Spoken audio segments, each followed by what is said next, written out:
जो आजकल की लड़कियां हैं ना जेन जी की, they want sugar daddy culture, the TikTok culture, सनसनाहट तपतपाहट। वो जब घरों में जाती हैं दे एक्सपेक्ट कि गाड़ी खड़ी हो, ऑडी, काम ना करना पड़े, हस्बैंड पे भी काम ना करना पड़े। मर्द आया रात 2 बजे खाना नहीं पड़ा, तो किसी और बाजी को फोन मिलाएगा। वो कहते हैं if you are not doing your job someone else is doing it because the job has to be done. मनफी ज़हनियत की औरत भी सपनी होती है।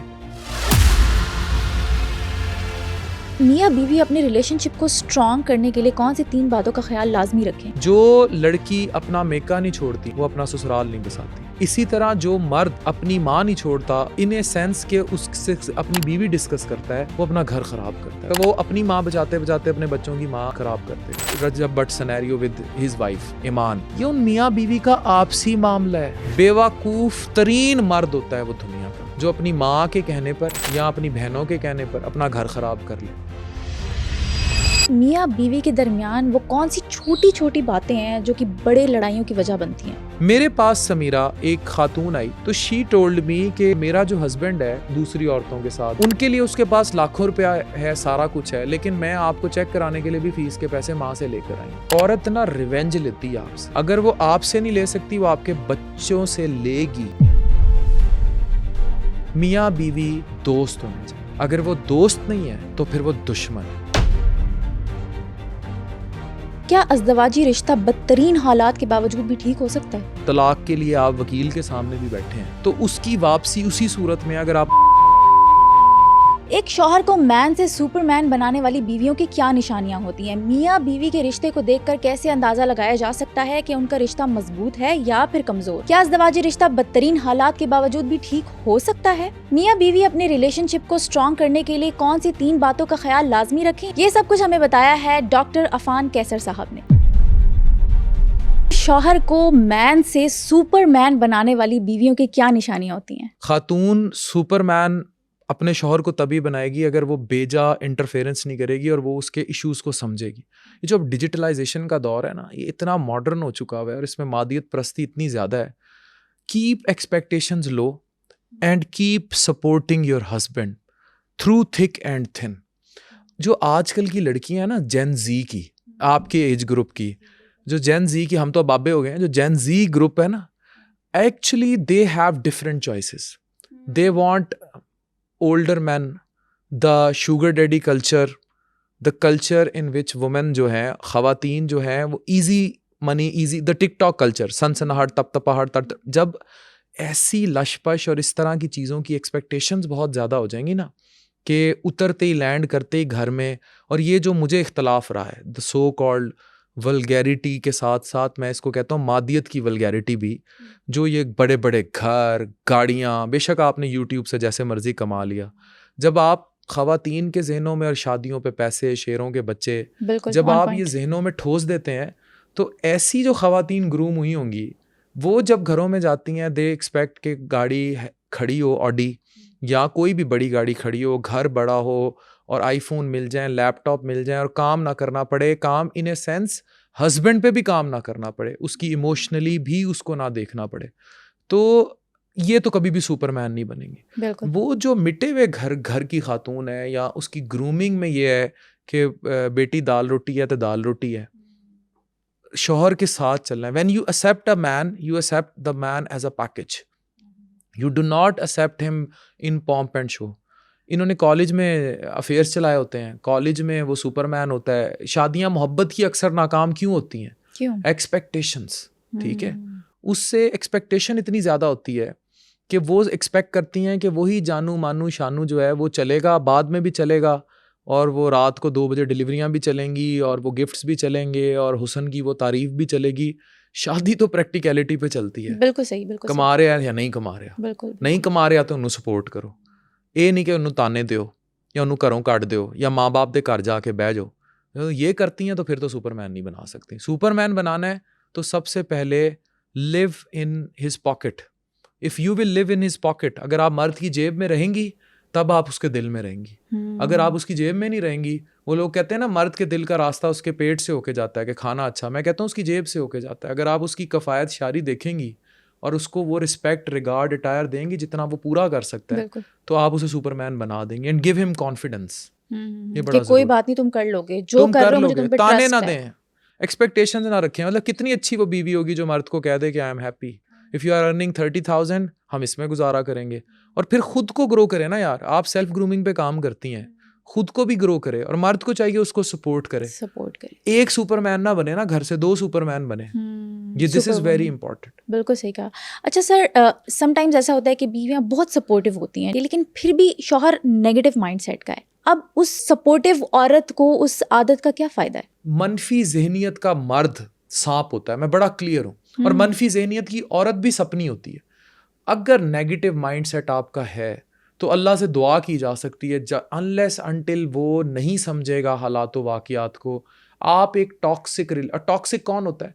टॉक्सिक वो होता है जो सेल्फ सेंटर्ड होगा, जिसको सवाए अपनी ज़ात के, उसको बीवी के ना इमोशंस का ख्याल, ना उसकी कही गई बात का ख्याल, ना उसके वक्त का ख्याल, ना उसकी ह्यूमन वैल्यूज़ का ख्याल, ना उसके सोने उठने का ख्याल, ना उसके आराम का ख्याल, ना उसे बच्चों का ख्याल।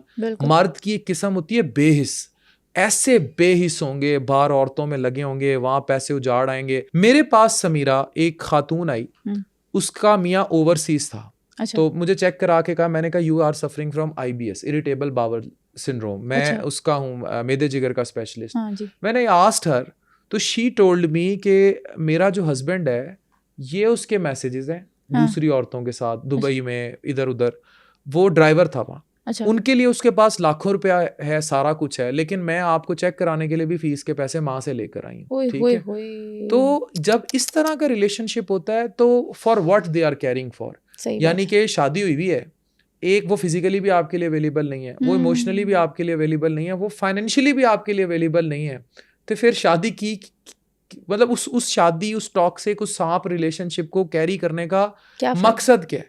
अच्छा, फिर मौशरती तौर पर आप छुपाने की कोशिश कर रहे हैं कि वी आर मैरिड, और अगर आप ऐसा करने की कोशिश कर रहे हैं तो फिर सवालिया निशान आ जाता है आपके पेरेंट्स पर, जो कह देते हैं बेटी को घर से भेज के कि भाई अब लाश ही वापस आए, वो फिर लाश आती है। बिल्कुल बिल्कुल, आई एग्री। तो ये बड़ा मैटर करता है जी। अच्छा, मियाँ बीवी अपने रिलेशनशिप को स्ट्रॉन्ग करने के लिए कौन सी 3 बातों का ख्याल लाजमी रखें? देखिए, मोस्ट इंपॉर्टेंट चीज़ इज, जो बेडरूम की बात है वो बच्चों को भी नहीं बतानी, वो एक दूसरे के माँ बाप को भी नहीं बतानी। पेरेंट्स नहीं अंडरस्टैंड कर रहे होते कि आप दोनों की म्यूचुअल अंडरस्टैंडिंग किस लेवल की है, किस लेवल की नहीं है। जो लड़की अपना मेका नहीं छोड़ती ना, वो अपना ससुराल नहीं बसाती। इसी तरह जो मर्द अपनी माँ नहीं छोड़ता, इन ए सेंस के उससे अपनी बीवी डिस्कस करता है, वो अपना घर खराब करता है। वो अगली माँ नहीं पैदा कर सकता, वो अपनी माँ बचाते बचाते अपने बच्चों की माँ खराब कर देगा।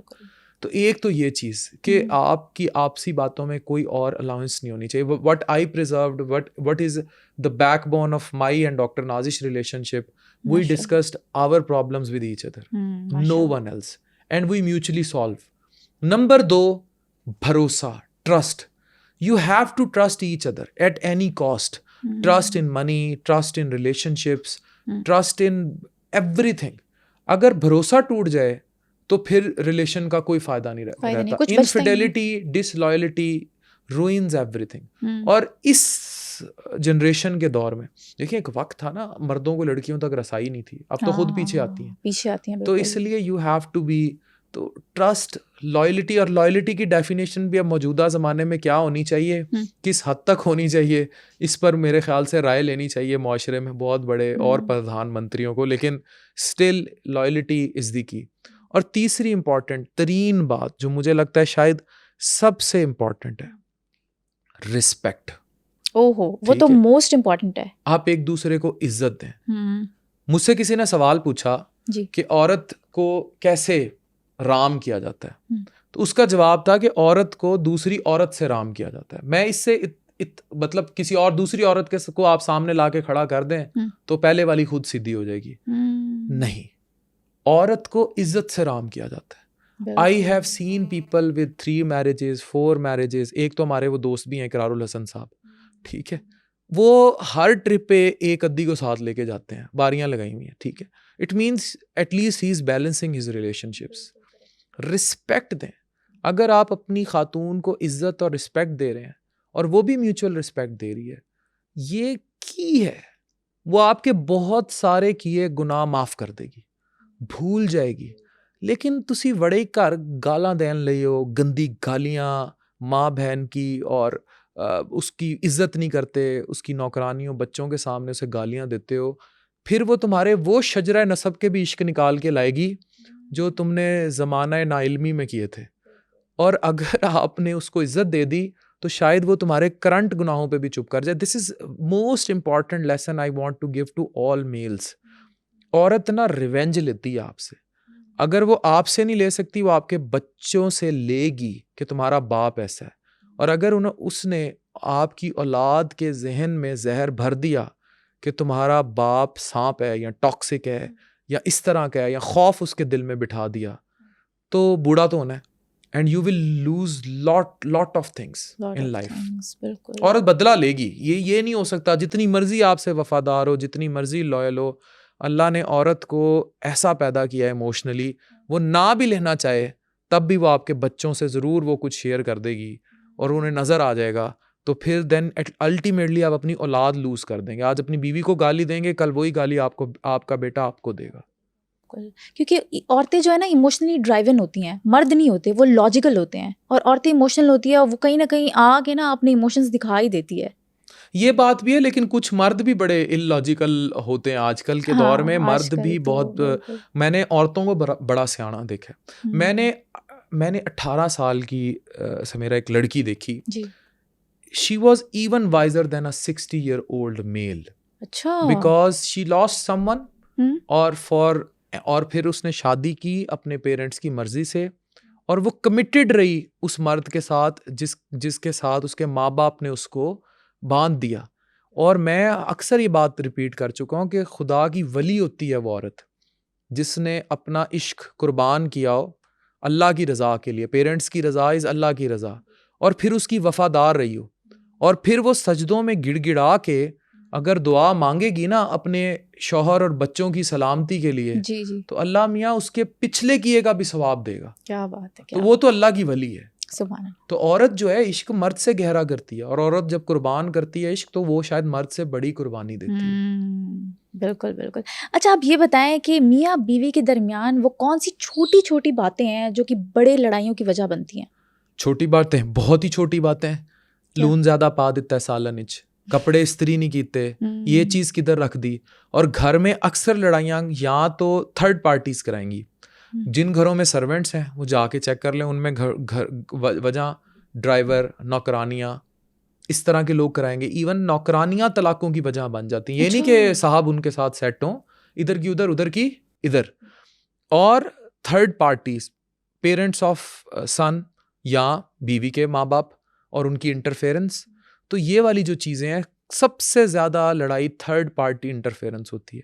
और थर्ड पार्टी इंटरफेरेंस मर्द और औरत दोनों की ज़िंदगी में कोई तीसरा शख्स भी हो सकता है इस मोबाइल के ज़रिए, जिससे इमोशनली ड्रिवन औरत जो है वो मर्द से डरती है। अभी वो एक जो वाकया भी हुआ था डिलीवरी बॉय वाला, तो वो उसमें उसका शौहर वॉज वेरी एग्रेसिव, तो डिलीवरी बॉय के साथ जो थी शी वॉज इन्वॉल्व, और फिर वो सबको पता है वो वाकया। तो वो इमोशनली ड्रिवन होती है, शी नीड्स सम वेंट। तो उस वेंट के चक्कर में अगर कोई तीसरा बंदा आपके बेडरूम में घुस गया तो योर गेम इज ओवर। इसी तरह अगर एक औरत घर में ऐसी है, बाजुकात औरतें बहुत ही बेवकूफ़ी में घर ख़राब कर देती हैं। बच्चों में बड़ी हुई हैं, बहुत बढ़ गई हैं, शौहर को इग्नोर कर दिया, ये गलत है, टोटल इग्नोर कर दिया है, और बच्चे ही सब कुछ हो गए। बच्चे 3 पाकिस्तान में माशाल्लाह बच्चे तो नहीं पैदा करते ना, रेवड़ पैदा करते हैं। तो वो जब 6-6 7-7 बच्चे पैदा करेंगे, और औरत भी हलकान हो गई और बच्चों में भी लग गई और किचन में भी, और अपनी पेट भी छोड़ दिया, रंग भी गया, अपनी सेहत भी बिगाड़ ली। मतलब आई वर्क ऑन हेल्थ। मैं कहता हूँ आप 40 साल की उम्र में 25 की लगें, या 25 की उम्र में 40 की लगती हैं। सही बात है, बिल्कुल ऑन पॉइंट। तो वो फिर बाहर जब करता है तो वो जो थर्ड पार्टी इंटरफेरेंस है वो घर तबाह करती है। मर्द क्यों नहीं, वो बाहर, पैसा भी बाहर जा रहा है, उसके इमोशंस भी बाहर जा रहे हैं, उसका वक्त भी बाहर जा रहा है, तो सफ़र कौन कर रहा है? वो औरत जो घर पड़ी है, और कसूरवार भी वो खुद है, क्योंकि उसने इस लेवल की इग्नोरेंस क्रिएट कर दी घर में कि वो बाहर गया। सिमिलरली औरतें, मैंने ऐसी फैमिलीज भी देखी हैं, मर्द अपना कर रहा है, औरत अपना बाहर लगी हुई। और extra marital relation in our current society in female is very common. If you say it's very common, specially जहाँ फाइनेंशियल्स इन्वॉल्व हो जाएं, और ये जो मादियत का दौर है, द मोबाइल्स और ये, तो this is now it's a new normal. अच्छा, क्या अज़दवाजी रिश्ता बदतरीन हालात के बावजूद भी ठीक हो सकता है? अज़दवाजी रिश्ता अपनी पीक पे भी गया हो, तलाक के लिए आप वकील के सामने भी बैठे हैं, तब भी वापस हो सकता है। आप अपनी ईगो रना कुर्बान कर दें। अगर मैं रह गई ना अंदर, औरत के रह गई या मर्द के रह गई, the relation is gone in any case. तो उसकी वापसी उसी सूरत में अगर आप अपनी मैं मार दें। यहाँ मैं नहीं मारी जाती, एहसास, रिश्ते और बंदे मार दिए जाते हैं। ठीक है, बड़ी गहरी बात, बिल्कुल। तो मैं नहीं मारेंगी ना, और ये मैं ना घुसाई जाती है। मर्द के अंदर भी ये मैं उसके घर वाले घुसाएंगे, औरत के अंदर भी ये मैं उसके घर वाले घुसाएंगे। अभी हाल ही में वाकया है, frankly I shouldn't talk on it, but I am talking on it, क्योंकि ये एक पब्लिक फिगर और सोशल मीडिया का वाकया है। The Rajab Butt scenario with his wife Iman. अब उसका भाई ओन है। अब इफ यू आस्क मी, मैंने हमेशा उसकी क्रिटिक की इन बातों पर कि the way he uses social media, लेकिन ठीक है, उसका एक अटायर है, वो यूज़ कर रहा है, और उसकी वजह से जो नस्ल इन्फ्लुएंस होकर नेगेटिविटी की तरफ जाती है, मुझे उस क्रिंज पे एतराज़ है, और किसी पे एतराज़ नहीं। जिसकी खातून पॉजिटिवली आती है, आप आ रही हैं कैमरे पे, वो आए। इशू ये हुआ कि his brother interfered in their relationship, जो ऑन है उसका भाई, बिल्कुल उसका इंटरफेयर करना बनता नहीं है। ठीक है, जब वो इंटरफेयर करेगा, whatsoever is happening between Iman and Rajab Bhatt should be solved not by Rajab's mother or by On, जो ईमान का भाई है। ये उन मियाँ बीवी का आपसी मामला है। दे शुड, अगर वो बच्चे हैं मेरी बात सुन रहे हो, they should sit somewhere outside और go on a long drive, और या लॉन्ग ड्राइव पे चले जाएं, या कहीं कमरे में बैठें, कहीं किसी डेट पर चले जाएं, पुरानी यादें ताज़ा करें और बैठ के सॉर्ट करें उसको। और जिस तरह ये शादियां करा दी जाती हैं, जो अरेंज मैरिजेस होती हैं, उसमें कम से कम कुछ स्पेस तो दें एक दूसरे को समझने की। बिल्कुल। अभी उनकी शादी को अरसा ही कितना हुआ है, 3rd लोग घुस गए। बिल्कुल। तो लड़की का भाई नहीं बनता, लड़के की माँ नहीं बनती। They should sort their problem by themselves. अच्छा, इनको मैंने एज एन एग्जाम्पल कोट किया है, ऐसी कहानी बहुत घरों की है, बहुत घरों की है। मतलब लड़की की बहन लड़की का घर तबाह कर रही होती है, उसके कान भर भर के। लड़की की माँ उसका घर खराब कर रही होती है। लड़कों के केस में लड़के की माँ उसका घर तबाह कर रही होती है, क्योंकि उसे लग रहा होता है कि जी मेरा रिलेशनशिप शेयर हो रहा है। और अक्सर तलाकें कराने में लड़कों की माँ का बड़ा हाथ होता है, क्योंकि वो पैम्पर्ड चाइल्ड आया होता है और वो उसके लिए सब कुछ माँ होती है। वो ये समझने से ही कासिर हो जाता है कि जनाब अब जो मैं लाया हूँ वो रिस्पॉन्सिबिलिटी और मैंने उसे ओन करना है। बहुत मारते हैं जो बाहर मुंह मारते हैं, लेकिन मैंने देखा है कि उन्होंने अपनी बीवियों को महारानियां बना के रखा होता है। और मैंने उनको उनकी अज़दवाजी जिंदगियां भी देखी हैं कि उन्होंने बड़े तरीके से वो लेकर चल रहे होते हैं। बेवकूफ़ तरीन मर्द होता है वो दुनिया का, जो अपनी माँ के कहने पर या अपनी बहनों के कहने पर अपना घर ख़राब कर ले। और दुनिया की बेवकूफ़ तरीन औरत होती है वो, जो अपना घर अपनी माँ, बहनों या भाई के कहने पे ख़राब कर ले। ये आप लोगों की ज़िंदगी है, आप लोगों की म्यूचुअल अंडरस्टैंडिंग है, आप लोगों के साथ नस्लें जुड़ी हैं जिनके आप माँ बाप हैं। बिल्कुल। उनकी ओनरशिप जो है वो उन्हीं ने लेनी है। ईमान के बच्चे का बाप रजब ही होगा, ओन मामू ही रहेगा। ये चीज़ नहीं समझ आती। तो ये मैंने जस्ट एक एग्जाम्पल दी है। Please be very wise. No third person should enter between husband and wife. No one. No one's mean no one. मियाँ बीवी की किन बातों से अंदाज़ा लगाया जा सकता है कि उनका रिश्ता मजबूत है या फिर कमज़ोर है? देखें, इसमें अंडरस्टैंडिंग बड़ी मैटर करती है। मैं बानो कुद्सिया अक्सर कहा करती थी कि आप हस्बैंड और वाइफ के दरमियान, फॉर एग्जांपल घर में कोई गीज़र आ गया, तो वो जो उसने पानी गर्म करके मियाँ के लिए सुबह रखना था, वो एक राब्ता टूट गया। ओवन आ गया, उसने जो सुबह खाना गर्म करके देना था, वो राब्ता टूट गया। जितने बीच में सहूलियात पैदा करने वाले लोग आ जाएंगे, अच्छा, these are patterns of love. बीवी ने कपड़े इस्त्री करके रखे, वो आप पे डिपेंडेंट हो रहा है। शादी के बाद रिश्ता जो है वो सिर्फ अज़दवाज उस तरह नहीं होता। It is all about care, respect and understanding.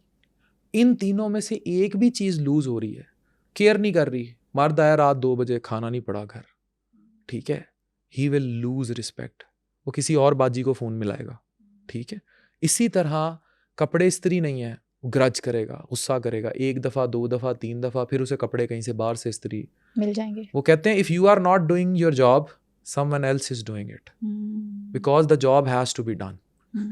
समझ रहे हैं? बिल्कुल समझ तो रही इस तरह अगर आप नहीं करती या आप अपना फ़र्ज नहीं अदा करते, वो फ़र्ज तो अदा होगा। होगा, कहीं ना दैट कहीं से हो इज़ जाएगा। इंसानी जबिलत। हम्म। 3 बुनियादी ज़रूरतें हैं इंसान की, क्या? खाना पीना एंड हिज अज़दवाजी और हर अज़दवाजी ज़िंदगी। Hmm. If you are lacking in 3 someone else will enter in any at any cost। ये अगर समझ आ जाए आज की औरतों को या मर्दों को भी, तो बहुत सारे घर बच जाएंगे। तो ये सबसे इम्पॉर्टेंट फैक्टर है, केयर, रिस्पेक्ट एंड अंडरस्टैंडिंग। मियाँ बीवी दोस्त होने चाहिए। अगर वो दोस्त नहीं है तो फिर वो दुश्मन है। अच्छा, दैट्स वेरी क्लियर। अपने भी, अपने बच्चों के भी। अगर मियाँ बीवी आपस में दोस्त नहीं है जी, तो दूसरा रिश्ता दुश्मनी है, इनके दरमियान कोई रिश्ता नहीं। कोई रिश्ता नहीं। आइदर यू आर फ्रेंड्स और you are enemy. You in between कोई रिश्ता नहीं होता। मियाँ बीवी को दोस्त होना चाहिए, समझना चाहिए। वो भी थक सकती है, बिल्कुल थक सकती है औरत, इंसान है ना औरत भी, सिर्फ मर्द थोड़ी ना थकते हैं। बिल्कुल ऐसा ही। अच्छा ये बताएं कि जो शौहर अपनी बीवियों को ताने मारते हैं शादी के बाद, उससे शादी कितनी डैमेज होती है? म्यूचुअली होता है। बीवियां भी बड़ी ताने मार दी हैं, बीवियों की आदत होती है लेकिन जब मर्द मारने लगे औरतों को ताने, अच्छा मर्द का जो ताना होता है ना, मर्द मारते हैं, और जो मारते हैं मैं उन्हें मर्दों की डेफिनेशन से आउट करना चाहूंगा। अच्छा, जो मर्द ताने मारते हैं औरतों को, फिर ताने वो मर्द रहते नहीं, वो औरत ही होते हैं, क्योंकि ताने आपने खुद कहा कि औरत की तो जबिलत है। जी, और जी। औरत का जो ताना होता है ना, वो लगता भी नहीं है, बड़ा लाइट सा ताना होता है, वो रुई वाला ताना होता है। मर्द का ताना लगता है, क्योंकि औरत बड़ी इमोशनल होती है। मर्दों को ऐसा नहीं करना चाहिए। अगेन ये नेगेटिव माइंड सेट है, and this mind set spoils relationships. देखें, जो लड़की है ना, उसका ब्रॉटअप क्या हुआ, बेटी बहन वो बड़े नाजों से आई होती है। उसे घर में सुनने की आदत नहीं होती कि उसकी बॉडी शेमिंग की जाए, या उसके रंग पे तनकीद की जाए, उसके खाने पे तनकीद की जाए। जब आप बात बात पे ताने मारने शुरू कर देंगे, स्पेशली उसकी फैमिली या पेरेंट्स या इन चीज़ों के, तो आप उस इमोशनली लेबाइल क्रिएचर को मॉन्स्टर में कन्वर्ट कर देंगे। बिल्कुल ये होता है। और फिर वो इतनी टॉक्सिक हो जाएगी आपसे कि वो आपसे नफरत करने लगेगी। तो जो ताने मारने वाला है ना, वो खुद अपने घर का नुकसान करता है, अपनी बीवी को अपने एंटी करके। तो ताने, मैं तो यही कहूँगा, जो ताने मारते हैं वो, उनको ये पहले डिसाइड कर लेना चाहिए कि यार ये तो मैं औरतों वाला काम कर रहा हूँ, तो ये नहीं करना चाहिए। ये आपके घरों को खुद ही तबाह कर देगा, और इससे इतनी डिप्रेशन आती है घर में। मेरे पास कपल्स आते हैं, मैदे के मसले लेकर आते हैं, पर actually they are so depressed, so frustrated with each other, and they do not want to even live with each other. तो अगर आप इस कदर आपस से में टॉक्सिक कर देंगे एनवायरनमेंट को, नाम को आप छोटा सा तन है, लेकिन वो मनफियत। अच्छा एक चीज़ है, मैं आपसे बात कर रहा हूँ ना, I am forwarding an energy to you. मैं 40 मरीज देख लूँ ना, 41 के टाइम मेरा दिल होता है कान पट्टी बंदूक, और मैं ठीक है, मैंने 40 लोगों के मसले सुने हैं, ठीक है, डिटॉक्सिफाई करना पड़ता है अपने आप को जी। आप यहाँ वर्किंग एनवायरनमेंट में रहें, इस बिल्डिंग में 1 दिन रहें, 2 दिन रहें, तीसरे दिन आप कहेंगी कि मैं मरती हूँ। ये किसी को अगर सजा देनी, उसे काल कोठरी में क्यों डालते हैं? वो उसको नेगेटिव एनर्जी देती है। तो जब आप वो नेगेटिव एनर्जी आपको है ना, तो वो आपका काम बहुत खराब कर देती है। This matters. बिल्कुल बिल्कुल, एक वाइब आती है ना आपको, एनर्जी ट्रांसमिट भी तो होती है, नेगेटिव एनर्जी। हाँ जी, 100%, और वो डायरेक्ट ज़हनी सेहत को नुकसान पहुंचाती है। अच्छा आप ये बताएं कि क्या कभी शौहर के दिल में माँ और बीवी की एक साथ बराबर जगह बन सकती है? देखिए, माँ की जगह और बीवी की जगह कभी बराबर नहीं बन सकती। उसकी रीज़न ये है कि बीवी का एक अलग मकाम है, माँ का एक अलग मकाम है। अगर वो रिस्पेक्ट, अटायर दोनों के को अपनी अपनी जगह पर नहीं देगा, तो वो चीज़ों को ख़राब कर देगा। और मर्द का तो नाम ही बैलेंस है। मर्द को 4 शादियों की इजाज़त है, उसमें भी ये कहा गया कि मसावात रखो। मतलब मर्द में कैपेबिलिटी है ना कि वो 4 औरतों को बैक वक्त खुश रख सकता है, अलग अलग अलग अलग। तो वो एक घर में अगर एक मर्द, ये मर्द का फेलियर है कि अगर वो एक घर में रहते हुए उसकी माँ और उसकी बीवी आपस में लड़ रही हैं, तो इसमें उन दोनों का कसूर नहीं है, उस मर्द का कसूर है कि उसने बैलेंस इतना ख़राब कर दिया है कि वो उन दोनों को बैलेंस आउट नहीं कर पाया।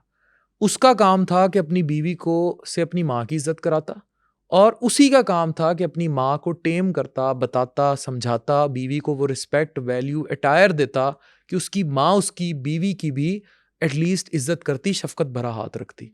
अगर वो माँ के साथ मिल गया और बीवी को रोलना शुरू कर दिया, या बीवी के साथ मिलके उसने माँ को रोलना शुरू कर दिया, ये उस मर्द का फेलियर है। इट्स ऑल अबाउट बैलेंस, कि वो रिश्तों में, रिलेशनशिप में बैलेंस कैसे रखते हैं। तो ये बड़ा मैटर करता है। अगर आप रिलेशनशिप में बैलेंस रखेंगे तो चीज़ें ठीक रहेंगी। अगर आप पैसे कमा के ला रहे हैं और आप वो पैसे रख रहे हैं माँ के हाथ में, तो बीवी लड़ेगी। जाहिर सी बात अगर है। आप बीवी के पैसे को के हाथ में रख रहे हैं हाँ। तो माँ को इश्यूज होंगे। तो आपने बैलेंस करना है ना। हाँ। और मर्द हैं, you should keep money with you and you should give money to your mother and your wife in equal respect. Even बहन भी, मैं जो शादियों के बाद अपनी बहन को ओन करना छोड़ देते हैं, भाई मुझे बड़ा दुख होता है। मतलब यू शुड आस्क, अपनी बहन से कीमती रिश्ता तो मर्द के लिए पैदा ही नहीं हुआ। मैं कहता हूँ आपका सब खत्म हो जाएगा, कोई खड़ा नहीं होगा आपके साथ, आपकी बहन जरूर खड़ी होगी। यार आप उसको पूछें तो सही शादी के बाद। मैं तो कहता हूँ बहनों को रेगुलर कुछ ना कुछ भाइयों को खर्चा देना चाहिए। जितने लोग मुझे सुन रहे हैं, उनकी जैसी भी जेब हो, उसको 500 दें, 1000 दें, उसको हौसले के लिए 100 रुपया रख दें उसके हाथ पे, लेकिन उसको ये कॉन्फिडेंस दें कि मेरा भाई खड़ा है, my brother is standing behind me, कोई है। ठीक है, ये कहते हैं भाई ब्याह दी तो ब्याह दी। Don't do this. डोली उठती है, जनाजा तो नहीं उठता। तो वही ना, तो आप उसको ओन तो करें। बाप भी ओनरशिप छोड़ देते हैं, भाई भी छोड़ देते हैं, वो शौहर पे डिपेंडेंट होती है। शौहर आगे से अगर शौहर काम का ना निकले तो फिर तो रुल गई ना। तो भाई जो मुझे देख रहे हैं, मेरी प्लीज़ उनसे इल्तिजा है, अपनी बहनों को ओनरशिप दें और बाकायदा उन्हें कुछ ना कुछ दिया करें। 100 रुपया दे दें जाके महीने का, लेकिन उसके घर जाएं और उसको पैसे उसके हाथ पे रखा करें और उसको कह के आया करें, बहन मैं बैठा हूँ, तो जो पैसे चाहिए तेरा भाई बैठा। लेकिन बीवियां कहाँ करने देती हैं, वो कहती हैं उसका शौहर जिंदा तो है। यही तो बैलेंस की बात है। ਤੁਹਾਨੂੰ क्या है कि जाके बीवी ਨੂੰ दसो या माँ ਨੂੰ दसो। वो कहते हैं कि मतलब ये तो बहुत जगह है ना, even if you do some नेकी और समथिंग, अल्लाह मियाँ ने तो नहीं कहा ढोल बना करो, ये आपकी रिलेशनशिप है। बहुत सारे काम वो बीवी को बगैर बताए भी कर रहे होते हैं ना। महबूबाएं रखी होती हैं, 15-15 नंबर होते हैं, बशीर मालशिया होता है, पीछे परवीन होती है, होता है ना। तो अगर बिल्कुल, तो जब ये ऐसा हो रहा होता होता है तो बहन को भी अगर पैसे दे देंगे तो क्या इशू। जो कि एक हलाल रिश्ता है, आपका जायज़ रिश्ता है जिसके साथ महरम। बिल्कुल। तो आप अगर उसकी भी हेल्प कर देंगे, उसके लिए ज़रूरत है कि आप जाके बेगम को बताएं कि आज मैंने उसको 10,000 दिया या 5,000 दिया है, मैं उसके बच्चों की हेल्प करके। इसी तरह बेगम को दे रहे हैं। मेरे ख्याल में बड़ा कामयाब होगा वो मर्द अगर वो माँ को पैसे अलग दे, बहन को अलग दे, बीवी को अलग दे, और तीनों को आपस में ना पता हो किसको कितने देते हैं। और जो दुआ लगती है बहन की दुआ, तो फिर बहन की दुआ है। तो इसलिए अगर आप इतनी सारी ख़वातीन के साथ बाहर इन्वॉल्व हो सकते हैं, और ये हैं, इनको पता है मैं क्या कह रहा हूँ, तो ये जो बहुत कुछ कर रहे हैं, बीवियों को बगैर बताए कर रहे हैं। बहन के साथ भी एक ताल्लुक़ रखें। अव्वल तो अपनी अंडरस्टैंडिंग फॉर मेरी बहन आयमा और doctor Nazish, they have such a strong bond माशाल्लाह। और ये बॉन्ड बनने की बहुत बड़ी वजह डॉक्टर नाजिश का पढ़ा लिखा होना था और आयमा का पढ़ा लिखा होना था। वो लम्स की ग्रेजुएट है, नाजिश भी स्पेशलिस्ट है। तो इनकी म्यूचुअल अंडरस्टैंडिंग इतनी अच्छी है कि बाज़ुकात तो मुझे जेलसी होने लग जाती है। अच्छा। कि इनकी तो, और इवन मेरी तीनों की, मेरी मदर की भी, अब इनके इकट्ठे ब्रांड्स भी हैं, पता नहीं क्या क्या कुछ कर रही हैं। तो मेरा सिर्फ एक इशू ये है कि ये रिस्पेक्ट, ओनरशिप, इसमें बीवी का भी किरदार है। औरतों को भी समझना चाहिए कि वो बहन है। अच्छा, बहनों से भी जेलस होती हैं? दूसरी औरत से तो होती ही होती है, बाहर की बहनों से जेलस होती हैं? ये तो आप बताएं ना, औरत क्यों करती है? अच्छा, मेरी तो अभी शादी नहीं है, मैं नहीं बता सकती ये चीज़, लेकिन जिनका एक्सपीरियंस हो चुका है, एक्सपोजर है, इर्द गिर्द हम देखते हैं, ये होता है, आम है। ये नहीं करना चाहिए ना। ये औरत क्यों करती है? वो इनसिक्योर होती है। वो ये समझती है कि ये कहीं खुदा ना खास्ता हम कुछ लूज़ कर देंगे या ये चीज़ें हैं। ये औरत को सोचना चाहिए, बीवी को सोचना चाहिए कि यार उसकी बहन पे उसका हक है and I shouldn't do it. ये नहीं करना चाहिए। अगर आपके एहसास दिलाने से किसी को एहसास नहीं होता, तो मियाँ बीवी के रिश्ते में कहाँ कमी है? किस चीज़ की कमी है? देखिए, एहसास दिलाने के तरीके हैं ना। अगर ताना दे के एहसास दिलाना है फिर तो नहीं होगा। ठीक है, बाज़ुकात जो खामोशी होती है ना, that is the silence is the biggest revenge. ठीक है, आप अगर एहसास दिलाने का आप तरीक़ाकार आपका गलत है तो आप उसे ऑफेंड भी कर सकते हैं। ठीक है, एहसास का तरीका, if I talk between my and my relationship with doctor Nazish, तो we generally ignore many things and we keep on caring, we keep on working on same pace. तो वो जो बंदा गलती पे होता है या जो बंदा आप ये समझ लें कि अपना उस तरह पूरा नहीं कर रहा होता, उसको एक वक्त पे रियलाइजेशन हो जाती है। बिल्कुल। आपके कहने से, आपके ताना मारने से, आपके लड़ने से, आपके मुंह सुजाने से उसको एहसास ज़रूरी नहीं है कि हो। बिल्कुल। तो एहसास दिलाने का तरीका डिफाइन करेगा कि अगले को एहसास हो रहा है क्या कि नहीं। तरीका होना चाहिए बेसिकली? मेरे ख्याल में आप अपनी लाइफ को नॉर्मल रखें, रिस्पेक्ट दें, अटायर करें, उसको वही सेम लेवल ऑफ इज़्ज़त, केयर वो देते रहें। वो अगर उसके अंदर थोड़ी सी भी ह्यूमैनिटेरियन वैल्यूज़ हैं या एहसासात ज़िंदा है, तो वो डेफिनेटली उस ओनरशिप पे चीज़ों को रेक्टिफाई करेगा या करेगी। लेकिन अगर वो उस सब के बावजूद नहीं करता या नहीं करती, तो दैट मीन्स कि वो एक ऐसे दलदल में उतर चुका है जहाँ से वो सट खा के ही वापस आएगा बंदा। वो वैसे वापस नहीं आएगा। बेहिस इंसान जो है ना, उसने नहीं ठीक होना होता। आप उसको पुट्ठे हो जाओ, सीधे हो जाओ, गला कटा लो, पैर पै जाओ, जो करना है कर लो, उन्हें नहीं ठीक होना तो उन्हें नहीं ठीक होना। बिल्कुल सही ठीक है, अगर उसने ठीक होना है तो वो आपकी उसी सेम लेवल ऑफ केयर से ठीक हो जाएगा। अगर उसने नहीं ठीक होना, फिर जो करना है कर लो, उन्हें नहीं होना। अपने शरीके हयात का दिल जीतने का सबसे आसान और छोटा सा कोई फार्मूला बताएं हमें। अच्छा, मैंने तो, क्योंकि मेरी तो अरेंज मैरिज थी अच्छा। और हम लोगों का बड़ा म्यूचुअल अंडरस्टैंडिंग रही, हम्म। लेकिन मैंने उन कपल्स को कामयाब देखा है जो एक दूसरे के साथ बहुत ज़्यादा लेवल ऑफ अंडरस्टैंडिंग पर चलते हैं। और मैं आपको आज एक बात, एक कुलिया बताऊं जो जी। What I learned in my 10 years of marriage. Marriage is like a calculator. कि शादी जो है ना, वो कैलकुलेटर पर चलती है। जैसे एक ऐप होती है ना, अभी आपने टाइमर लगाया हुआ है पॉडकास्ट के लिए, we have to define ticks कि ये चीज़ें पूरी करनी है, और प्रैक्टिकलिटी पे चलती है।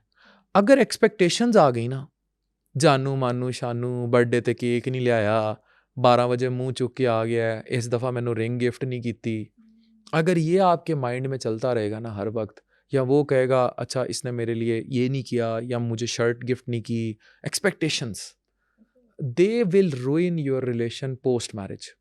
शादी के बाद ये चीज़ नहीं होती। शादी के बाद इफ़ वो रोमांस रहे, वो एक म्यूचुअल रिस्पेक्ट के लेवल पे रहना चाहिए, बट उसको तलवार नहीं बनना चाहिए आपकी प्रैक्टिकल ज़िंदगी पे। कि ये तो करना ही करना है, ऐसा नहीं होना चाहिए। ठीक। उसको अना नहीं बनानी चाहिए कि इसने नहीं दिया बर्थडे पे गिफ्ट, मैं नहीं छोड़ूंगी अब। प्रैक्टिकलिटी क्या है? बिजली का बिल भरा हुआ है, राशन आ गया घर में, कमा रहा है, ग्रोथ फैक्टर है, आगे बिजनेस ग्रोथ कर रहा है, बच्चों की एजुकेशन के लिए बच्चे बड़े हो रहे हैं, पैसों का कोई इंतज़ाम कर रहा है, अपने आप को ग्रो कर रहा है, मेरे ऊपर तो नहीं पड़ा हुआ, ठीक है, मुझे सपोर्ट कर रहा है, मुझे सही खर्चा पानी दे रहा है। ये चीज़ें मैटर करती हैं।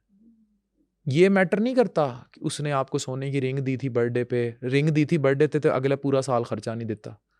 ये मैरिज चलेगी कैलकुलेटर पे, बैलेंस पर, हर चीज का हिसाब जी। रखना चाहिए। आपने प्रैक्टिकल लाइफ तो यही है। वापडा वाले आके बिल मांगते हैं ना, ये तो नहीं करते आपने वापडा का लाइनमैन आया, उसके माथे पे किस की और वो चला गया, वो बिल लेगा ना, वो या इमोशन पे चला जाएगा। एसडीओ कहेगा भाई थैंक यू नहीं उतारता मीटर यार, इन्हें बड़े प्यार नाल मेरा मत्था चुमिया है, नहीं करेगा ना, तो इसलिए उसने बिल लेना है। इसीलिए जो मियाँ बीवी का रिश्ता है वो नान नफके पे चल रहा है, वो प्रैक्टिकलिटी पे चल रहा है, तो वो प्रैक्टिकलिटी पे ही चलेगा ना। अगर वो चीज़ें आपकी पूरी हैं, फिर आपके फसाद जानू मानू शानू इफ बट पे नहीं बनते, नहीं चलते। बिल्कुल। अच्छा, अगर बीवी अपना कमाती है उसके बावजूद भी वो शौहर से अपना खर्चा मांग सकती है हर महीने का? मांगना चाहिए। डॉक्टर नाजिश का जो नरिश ब्रांड है ना, इट इज़, मैं प्रमोशन नहीं कर रहा, जनरली बता रहा हूँ, it is number 1 super brand in Pakistan currently. वो फिर भी खर्चा लेती है मुझसे, ठीक है। She is one of very good rich women, rich business women, but वो खर्चा मेरी बेगम लेती है। तो अगर मैं अपने घर की मिसाल दे रहा हूँ, वो कहती वो देना है, वो देना ही देना, वो माफ नहीं है। देना है, और वो हर साल का इंक्रीमेंट भी है। अच्छा, oh my God, that's so cute। हाँ, वो जैसे मालिक मकान किराया डालते हैं ना, तो डॉक्टर नाजिश मेरे ऊपर खर्चे का वो इंक्रीमेंट भी लगता है, और वो बजट के हिसाब से होता है। जून में बजट आता है, उसी तरह मेरा भी, हाँ, वो ट्यून करती है कि अब फलाना बच्चा स्कूल दाखिल हुआ है, उसका इतना ये ऐड हो गया है, तो मैं कह ओ जो तेरा आ रहा है, नहीं वो मेरा है, नहीं ऐसे करती है वो, फिर कॉपरेट कर लेती है ना कि sometimes she says this कि ये जो, जैसे फॉर एग्जांपल अगर कोई रेंट है, कोई रेंटल है, कोई कुछ है, ये नरिश पे डाल दे। अपनी मर्जी से जो करना चाहें वो तो कर सकती हैं। मेरा ख्याल है औरत के कमाए पैसे पे मर्द को हक नहीं जमाना चाहिए, कोई भी गैरतमंद आदमी ये नहीं करता। और कोलैटरल या मिल के अगर चीज़ें करें, आप सपोर्ट करें। अब मियाँ बीवी में ना पैसों का हिसाब किताब नहीं होना चाहिए आपसी में। अच्छा बॉन्डिंग होनी चाहिए, लेकिन आपस में जो घर में आया पैसा है ना, वो घर में आया पैसा है। If I have started my new brand of wellness और within 24 hours it's soar like, मतलब स्काई रॉकेट है अभी। मुझे पता है क्या धमाके हुए हैं, लेकिन मुझे कोई फ़र्क नहीं पड़ता कि उसमें जो कुरियर कंपनी के एक्सेस हैं जहाँ से पैसे घूम के वापस आने हैं वो नाजिश के अकाउंट्स में है, इट डजेंट मैटर, या मेरे अकाउंट्स में है। जो पैसा घर आ रहा है वो घर आ रहा है, यही तो फिर ट्रस्ट है, यही तो एतबार है। फिर बाकी रिलेशन की बुनियाद ही ख़त्म होगी ना। फिर बाकी अगर मैं कहूँ कि यार उसके अकाउंट में पैसे जा रहे हैं, मेरे नहीं आ रहे, वो कहे मेरे अकाउंट में आ रहे हैं उसके, तो फिर आप मियाँ बीवी किस चीज़ के हैं? सही बात है, ये कोई बिजनेस थोड़ी चल रहा है। हाँ, ये फिर आप मियाँ बीवी किस चीज़ के हैं? फिर तो आपका ताल्लुक कुछ भी नहीं रह गया। बिल्कुल। तो 14 अगस्त पे बाजे बजाने जो बार बजा रहे होते हैं, अगर आपने उस लेवल की बदतमीजी घर में घुसाई हुई है, ये बदतमीजी है ना कि you do not even respect each other for trust, you have money issues. आप एक दूसरे से इस लेवल की बदतमीज रिलेशन आपने रखा हुआ है, ये रिलेशनशिप्स की बदतमीजी है कि आप मियाँ बीवी के पैसों में आपस में हिसाब किताब हो, एक हद तक हो। औरत बाज़ औक़ात बहुत फजूल खर्च होती है, अन्नेवाह होती है, ठीक है, एक हद तक हो, आप उसे खर्चा दें, चीज़ें करें, लेकिन जो पैसा घर आ रहा है वो घर आ रहा है, वो दोनों का है, वो दोनों का है। चाहे वो बीवी के जरिए आ रहा है, चाहे वो शौहर कमा रहा है, बट वो दोनों का है। मुझे कोई आर नहीं है कि अगर मैंने लाहौर में घर खरीदना है और मैं नाजिश से कहूँ नाजिश आपके नरिश में कितने पड़े, that's my money and that's her too. उस घर में मैंने कल्ले तो नहीं रहना। Very true. इसी तरह अगर मेरे से उसको चाहिए पैसे, उसने कोई गाड़ी लेनी है चीज़ें, तो वो मेरी कल्ले की तो नहीं, उसमें मेरे बच्चे ही स्कूल चले जाएंगे ना, या मेरी बेगम जाएगी शॉपिंग करने या कुछ भी। तो ये सोच पैदा करें, जो पैसा घर आ रहा है वो घर आ रहा है। अच्छा, शौहर अपनी सैलरीज भी छुपाते हैं बीवियों से, इंक्रीमेंट लग जाए वो भी नहीं बताते, बोनस मिल जाए वो भी नहीं बताते। मांग लेंदी है ना, क्या करे बेचारा।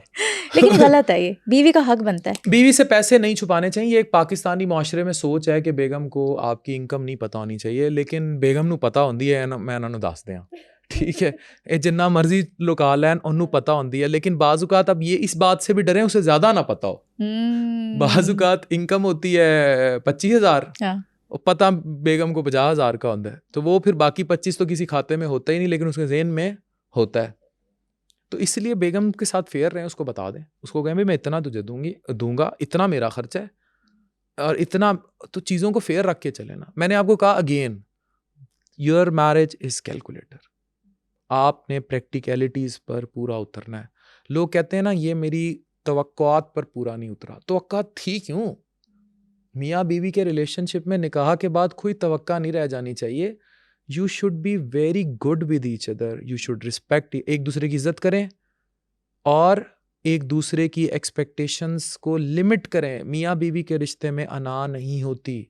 मियाँ बीवी के रिश्ते में क्यों लिबास कॉमन है ना, मतलब यू आर इन बेडरूम, अल्लाह मियाँ ने आपका इतना सॉलिड रिलेशनशिप बनाया है, आप लोगों के दरमियान अना किस बात की है? सही बात है, बिल्कुल। आप लोगों की तो अना बनती नहीं आपस में, कोई प्राइवेसी नहीं है, किसी प्राइवेसी नहीं है, अना किस बात की? बिल्कुल किस बात की अना है?